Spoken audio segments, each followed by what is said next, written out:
This man was capturing a bear cub's photo, unaware he was in big trouble. The light in Glacier National Park that morning was the kind of gold you could feel in your chest. It washed across the frost-laced trees and pulled in the hollows of the land like honey, thick and slow. Matthew Harrison stood still in its glow, his boots rooted in the half-frozen earth beside a winding creek. He hadn't raised his camera once, not because there was nothing to see, but because for the first time in years, he wasn't sure what he was looking for.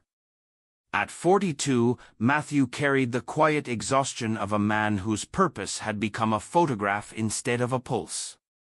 Once celebrated for capturing the raw soul of the wild, how wolves bared their teeth mid-howl or how grizzlies caught trout mid-leap, he now found his fingers hesitating at the shutter. There was something hollow in the chase, a dull echo where passion used to reside. So he had come to Montana not with assignments or deadlines, but with a quiet personal hope that something in the stillness might find him. The forest murmured around him, the crisp wind threading through the evergreens, and somewhere nearby a stream gurgled under a crust of ice. He walked softly, the way he used to when he was just starting out, when awe hadn't yet been replaced by ambition. The sun was barely above the treetops when he saw it, a small dark shape near the edge of the creek. His breath caught. As he stepped closer, careful not to snap any twigs underfoot, he realized what it was. A bear cub barely more than a few months old, curled in the frost-laced grass. Its ribs showed through its matted fur, and its flank shuddered with each shallow breath. The cub's eyes were open but unfocused, its strength nearly gone. A strange urgency rose in Matthew, a flicker of something more ancient than fear. Slowly, instinctively, he reached for the camera hanging at his side, telling himself he could help. After one photo, just one, but then he felt it, a weight, a presence, a soft deliberate nudge against the center of his back. He froze, a chill flooding his veins colder than the wind could ever manage. He turned his head slowly, heart hammering, and there she was, the mother, a full-grown black bear, towering and silent, her massive frame a study in restrained power. She didn't snarl, didn't charge. Her eyes, deep and steady, locked onto his and held him in place. They were eyes that held stories, worry pleading not for her safety but for something else. Matthew didn't breathe. She stepped back, the snow crunching faintly under her weight, and turned toward the woods. Then she looked back at him, not with menace, but with expectation. She wanted him to follow. He didn't know how he made the decision, only that his feet moved. Maybe it was madness. Maybe it was grace. But he followed the bear into the forest, ducking under branches and stepping carefully over roots. The trees grew denser, the light dimmer. Every step was a conversation between faith and fear. Then she stopped. Ahead, beneath a thicket, another cub lay twisted and trembling. Its hind leg was clamped in the cruel steel teeth of an illegal trap. The snow around it was stained rust-red, and the cub's cries, thin, hoarse, stabbed at something deep inside Matthew. He dropped to his knees, his breath fogging in front of him. The mother bear stood off to the side now, close enough to intervene if he harmed her child but far enough to give him space. "Okay," Matthew whispered, hands trembling as he pulled his pack from his shoulders. "Okay." He retrieved a small first-aid pouch, his fingers fumbling with the zipper. The trap was old and rusted, but its grip was savage. He leaned in, speaking softly, soothingly, as though the cub might understand. "I'm here. Just hold on."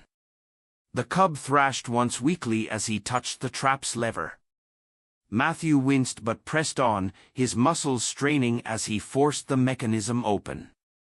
The metal snapped apart with a groan, and the cub cried out, kicking its injured leg feebly. Matthew worked quickly, pouring disinfectant onto the wound and wrapping the leg with gauze. Blood seeped through, but the worst seemed to have passed. When he was done, he backed away slowly, his palms slick with sweat despite the cold. The mother bear stepped forward, nuzzling the injured cub gently, inspecting the leg as if to confirm it had truly been freed. Then, impossibly, she looked at Matthew again. Her eyes, those eyes, held something he couldn't name. Not gratitude in the human sense, but something older, a recognition of his choice to help instead of harm. He didn't reach for his camera. It lay forgotten in the snow. He simply sat there, breathing hard, watching as the mother bear lay down beside her cubs, wrapping them in the curve of her body. There was no fear between them, no barrier. That night, Matthew returned to his cabin, the fire crackling in the hearth, but the warmth on his skin didn't reach the thoughts spinning inside him. He should have been terrified or thrilled, but what he felt was stillness, a deep, reverent stillness, and something else, connection. The wild had always been his subject, but today, for the first time, it had become his teacher. He couldn't sleep. Instead, he sat on the porch, the sky above him littered with stars, his camera still in his pack, untouched. He didn't review photos. He didn't upload anything. For once, he didn't feel the need to share. What had happened was not a story to be shown. It was a truth to be honored, and he knew with quiet certainty that tomorrow he would go back, not as a photographer, but as a man who had remembered how to truly see. The following morning broke softer than the last. Pale blue light spilled over the peaks like breath exhaled from the earth itself, and frost clung to the windows of Matthew's cabin in delicate fern-like patterns. He didn't touch his camera, not even to pack it. Instead, he tucked a container of oats, sliced apples, and smoked fish into his rucksack, along with the remainder of his medical kit and a fresh roll of gauze. His hands moved with certainty, a quiet rhythm that surprised him. Something in him had shifted subtly but entirely. This was no longer about photography. This wasn't about the thrill of capturing a predator in motion or the pride of getting published on the cover of a magazine. This was about presence, about responsibility, about answering a call he hadn't even known he was waiting to hear. The trail back into the forest felt different today. He knew the way now, not just by landmarks, but by a kind of muscle memory, as though the woods themselves had stitched the path into his bones. The sun crept higher, filtering through the trees in slanted beams that turned the morning mist into drifting gold. Birds flitted between branches, and far off, something cracked softly in the underbrush. Life moved all around him, unbothered, unscripted. When he reached the creek again, he paused, scanning the clearing where he'd first seen the cub. Nothing. No sign of them. His heart thudded, not in fear but in a quiet ache. Had they moved on? Did they think him gone for good?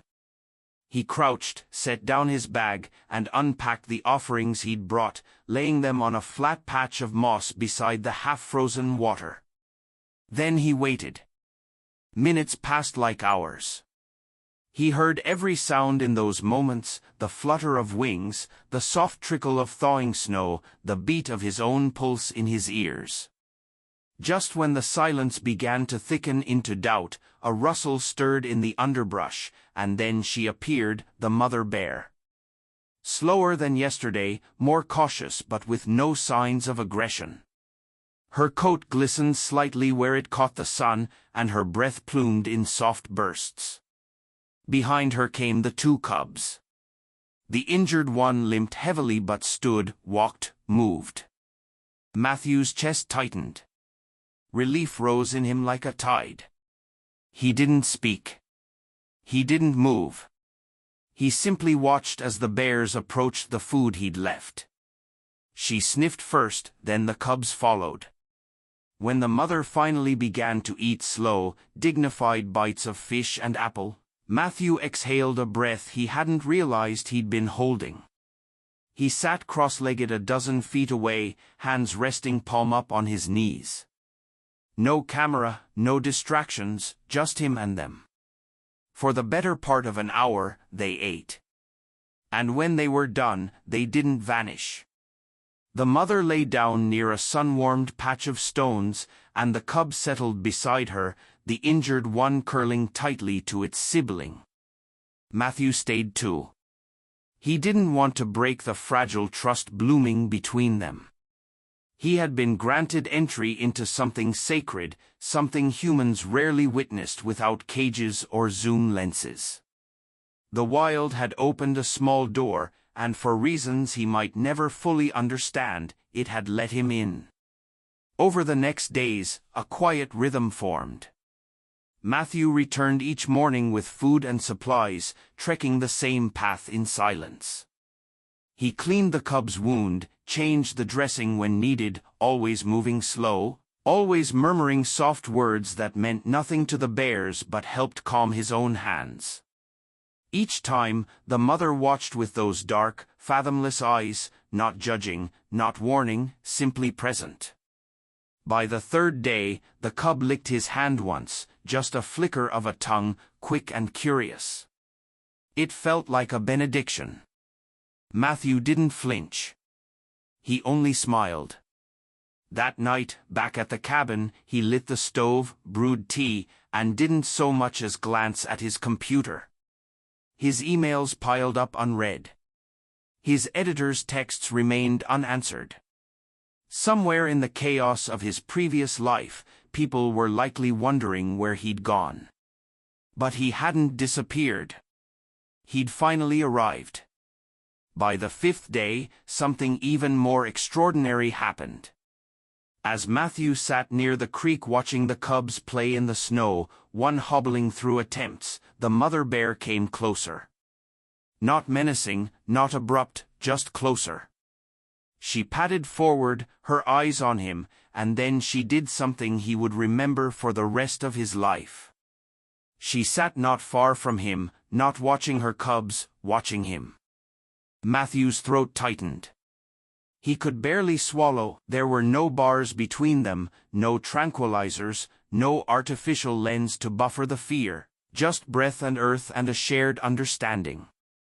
He thought for a moment she might grow bored and turn away, but she stayed. Minutes passed, and then, with a low sound, half sigh, half rumble, she lay down in the snow, her body curling slightly toward him, her chin resting on her forearms, not quite vulnerable but unguarded. Matthew didn't know if he should weep or laugh, so he didn't do either. He simply breathed, tears prickling at the corners of his eyes, grateful beyond words. Each day after that, their time deepened. The cub's leg began to heal. It still limped, but the wound no longer bled. Matthew noticed more than the physical signs. He noticed how the injured one began to mimic its sibling again, chasing after sticks, tumbling in shallow snowbanks.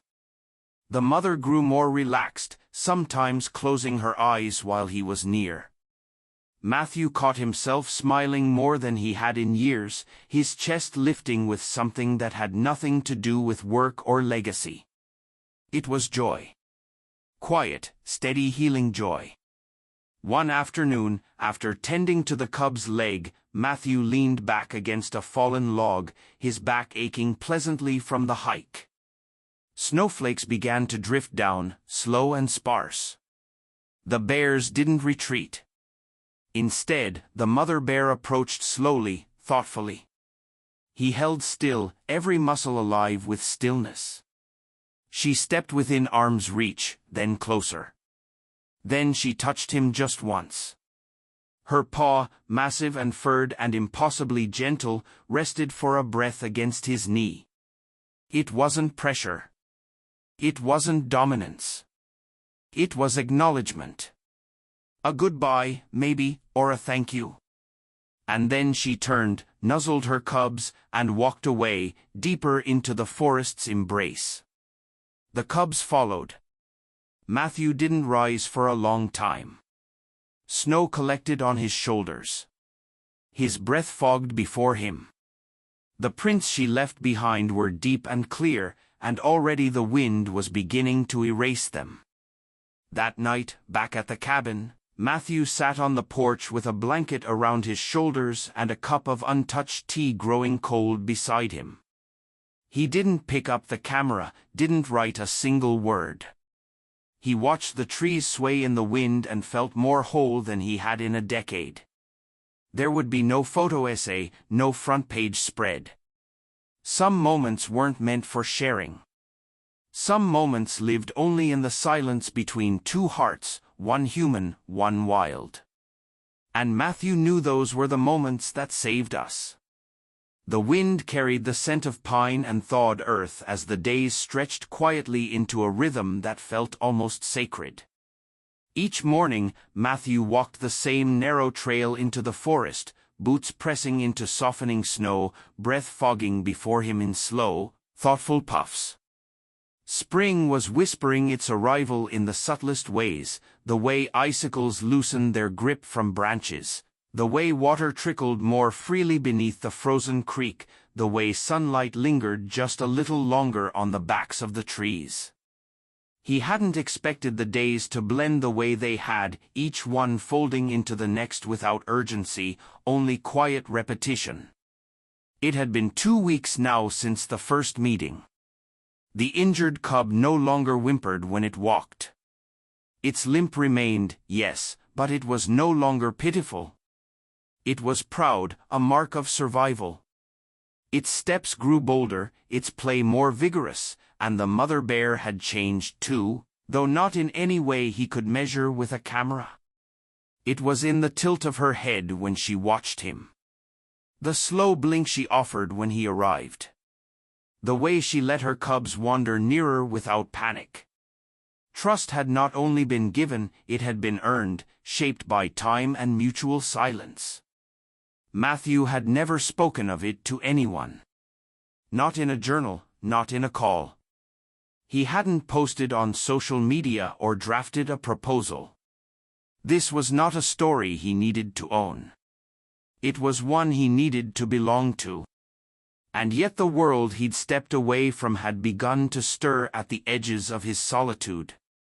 On the 17th morning, as he stepped out of his cabin, he found a small note tucked under the rock beside his porch. No address, just handwriting he recognized immediately. Heading up for the weekend. You've gone dark. Be there Friday. Ben. Matthew stared at it for a long time, a familiar tension coiling beneath his ribs. Ben Porter was his closest friend, a fellow photographer and editor who'd known him since their days of sleeping in jeeps during assignment shoots in Kenya. Ben didn't take silence lightly. And Matthew, if he was honest, hadn't meant for it to last this long. But what could he say? That he'd spent 2 weeks nursing a bear cub back to health? That the mother bear now watched him the way an old friend might? He didn't know how to explain it without diminishing it. Still, when Friday came, he left the path untouched. Instead of visiting the clearing, he stayed close to the cabin, chopping firewood and cleaning the kitchen with a kind of restless energy he hadn't felt in weeks. By late afternoon, he heard the hum of tires on gravel. Ben arrived in a rust-dusted truck, stepped out with his usual backpack slung over one shoulder and a camera around his neck. "You look like you've been living in a monastery," Ben said, raising an eyebrow. "Did you join a commune out here or what?" Matthew smiled faintly, brushing snow from his sleeves. "Something like that." Ben eyed him for a long moment. "You haven't returned a single message, not even to say you're alive. I thought maybe you'd gone off the grid for good." Matthew shrugged, not out of indifference but because the words didn't come easy. "I needed quiet," he said. And I found something I wasn't looking for. That night, they sat by the fire, steam rising from 2 mugs of strong coffee. Ben, always one to fill silences, eventually leaned forward. "So," he said, "what have you really been doing out here?" Matthew hesitated. Then he began, slowly, quietly. He told Ben everything, from the first sight of the cub near the water to the touch of the mother's paw on his knee. Ben listened without interrupting, his brows furrowed, his hands wrapped around the mug. When the story finished, silence held the room for a long while. Then Ben let out a slow breath. "You didn't get any of it on camera, did you?" Matthew shook his head. "No," he said. "It didn't feel right. It's not that kind of story." Ben nodded. "No, I get it." A pause. "But you realize, right, that what you're describing is rare. Unbelievably rare. Bears don't just let people close, especially with cubs." "I know," Matthew said. "That's why I didn't want to turn it into content. It's not mine to take." The next morning, they hiked in together. Ben kept quiet, his boots crunching softly beside Matthew's. As they neared the familiar clearing, Matthew paused. "From here," he said, "no sudden moves, no raised voice. Let me go first." Ben nodded. The sun was low, casting long beams across the forest floor as Matthew stepped into the space where trust had been earned. He placed down the usual offerings, fruit, oats, dried salmon, and waited. And then, from the thicket beyond the clearing, the shadow stirred. First, the cubs emerged, bounding clumsily over snowdrifts. The injured one still lagged slightly behind, but it no longer stumbled. Its ears perked, eyes bright. Then came the mother. She moved with calm authority, her presence sending a hush over the space. She paused when she saw Ben. Matthew watched carefully, body tensing, but the bear did not retreat. Her head tilted. She looked from Ben to Matthew, and then she approached the food without alarm. Ben didn't breathe for a full minute. When she settled beside her cubs, close enough for Matthew to see the line of old scars on her shoulder, Ben finally whispered, "She knows you." "She trusts me," Matthew said softly. "For now." They stayed an hour. Matthew didn't speak much. Ben didn't raise his camera. It was enough just to witness. That night, back at the cabin, Ben sat on the porch staring at the dark sky. "You should write about it," he said finally. "Not for them. Not for the magazines. For you." Matthew didn't answer. His gaze drifted out toward the dark silhouette of trees. "I'm thinking about it," he said at last. Ben left 2 days later, and when Matthew returned to the clearing the next morning, something had changed. The bears didn't appear, not immediately. He waited, heart sinking with each passing minute. Had they sensed the shift? Had bringing someone else broken something delicate? But just as he stood to leave, the mother bear appeared alone. She stepped into the clearing, looked at the spot where the food always sat, then looked directly at him. Slowly, she walked toward him, not with purpose but with presence. She paused within feet of him, her breath visible in the cool air. Matthew didn't move. Then, with a low sound like a sigh, she sat. The cubs did not come that day. It was just the two of them. And that somehow felt right. A moment of stillness, of endings, beginning of quiet truths exchanged without need for language. That night, Matthew did something he hadn't done in years. He picked up his notebook, not to record data, not to write captions or draft an article, but to remember, just for himself. He wrote about the sound of the cubs wrestling in the snow, the way the mother bear blinked slowly when she accepted his presence, the weight of a paw resting briefly on his leg. He wrote until the fire died to embers. Then he closed the notebook, placed it beside the untouched camera, and sat quietly in the dark, letting the forest speak to him the way it always had when he finally chose to listen. The last morning and Glacier crept in without ceremony, quiet as breath, pale as memory. Matthew stood at the edge of the trees, the sun still hidden behind the high ridges that rimmed the sky in jagged blues and purples. The cold bit through the flannel at his sleeves, but he didn't move. He was waiting, not for a photo, not for a story, but for something he wasn't ready to name. It had been over 3 weeks since the mother bear first nudged his back.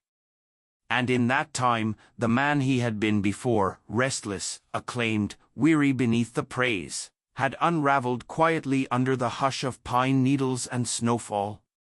Each day had been a slow unfolding lesson in humility, in patience, in presence. But this morning felt different. There was a finality in the stillness, like a book nearing its final page. He knew before he saw them. The space between trees held a silence that carried weight. And then there they were. The mother bear emerged first, walking with that familiar grace that never rushed but never hesitated. Behind her, the cubs followed, both of them. The injured one now bore a confident swagger, its limp barely noticeable, a scar where once there had been a bleeding wound. Matthew felt something tighten in his throat. He'd brought no food today, no medicine, just himself. It felt right. The bears paused at the edge of the clearing. The mother bear looked at him, not the long, cautious stare she'd offered in the beginning, but a softer, knowing gaze, like the brief glance exchanged between two travelers at the end of a shared road. He lowered himself slowly onto the snow-dusted earth, crossing his legs and placing his hands, palms up, on his knees. The wind stirred gently through the branches above, and somewhere in the distance, the creek murmured like a lullaby. The mother bear stepped forward alone. She closed the distance between them with slow, deliberate steps. Matthew didn't move, not even when she was close enough for him to see the flecks of frost clinging to her whiskers or the faint flecks of gray in the fur around her eyes. Then, without sound, she sat, not in submission, not in dominance, but in simple, perfect presence. A long moment passed. The cubs began to wrestle behind her, their play a flurry of tumbling limbs and clumsy paws. And then it happened. She reached forward and placed one heavy paw gently on Matthew's knee. No pressure, no claws, just warmth, just weight. A gesture that wasn't mimicry or mistake. It was intentional. It was goodbye. Matthew closed his eyes, heart aching in a way that was both full and fragile. He wanted to speak, to say thank you, to say he would remember, but he knew that words were too small for this. When he opened his eyes again, she had already pulled her paw away. She stood slowly, turned, and walked toward her cubs. Together, they disappeared into the trees, the snow swallowing the sound of their passing like a secret. Matthew remained sitting long after they'd gone. The sun finally broke the ridgeline, and light spilled into the clearing like honey, turning the frost to diamonds. He didn't reach for his camera. He didn't need to. What he carried now wasn't meant to be captured. It was meant to be honored. When he finally rose and returned to his cabin, he moved slowly as if trying to stretch time, to hold on to the feel of the forest wrapping around him. The porch creaked under his boots as he stepped onto it, the same way it had on that first uncertain day. Inside, the fire had long gone out, and the air was still, almost reverent. He set down his pack but didn't unpack. Instead, he brewed a small cup of tea, stood at the window, and looked out toward the line of trees where the trail began. He imagined them far beyond sight now, moving as they always had, wild and beautiful and free. That night, as stars gathered like scattered ash across the sky, Matthew sat on the porch wrapped in a blanket, his camera beside him untouched. He opened his notebook again. He wrote not as a photographer or a documentarian but as a man who had witnessed something rare and sacred and true. He wrote of the silence between heartbeats, of the warmth in a bear's eyes, of the way time softened when shared with something wild. When he finished, he closed the book and looked up at the stars. Somewhere out there, a mother bear watched over her cubs beneath the same sky. Somewhere, snow fell quietly over paw prints already fading. The world had not changed, but he had. He didn't know what came next or whether he would ever speak of this outside the pages of his notebook. But he knew one thing with a clarity that settled deep into his bones: the most powerful stories are not always shared but carried, held close, whispered only to the trees and the stars and the fire, honored, not claimed. And as the night deepened around him, as the mountains stood tall and the wild breeze softened in the distance, Matthew Harrison sat beneath the quiet constellations and smiled, not for the world, not for the lens, but for the moment, for the journey, for the silence that had taught him how to listen, and for the paw print still pressed faintly into the fabric of his soul.